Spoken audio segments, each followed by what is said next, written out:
Daraktoci sun daina saka ni a fim, babu abin da zan zaɓa, aure kawai zan yi na zauna a gidan mijina.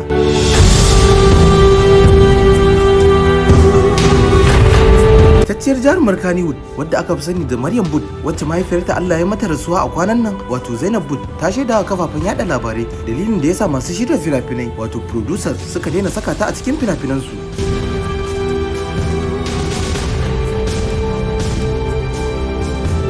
Jarumar ta alakanta hakan ne da bayyanar bidiyon tsiraicinta a shekarun baya, kamar yadda wani gidan jarida ya rawaito.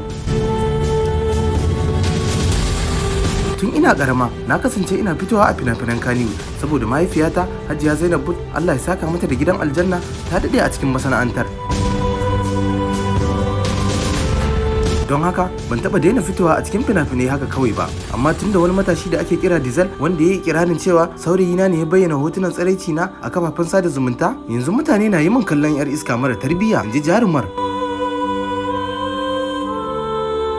Maryam Bud, wadda gidan jaridar Daular Nishadi ta gano, a yanzu haka ta koma babban birnin tarayya Abuja da zama tare da kaninta Amuda Bud tun bayan rasuwar mahaifiyarsu.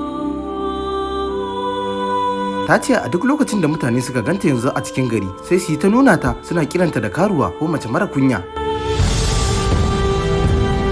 Jarumar ta koka kan yadda alaka ta yi tsami tsakaninta da wasu abokan sana'arta da a da suke da matukar shakuwa.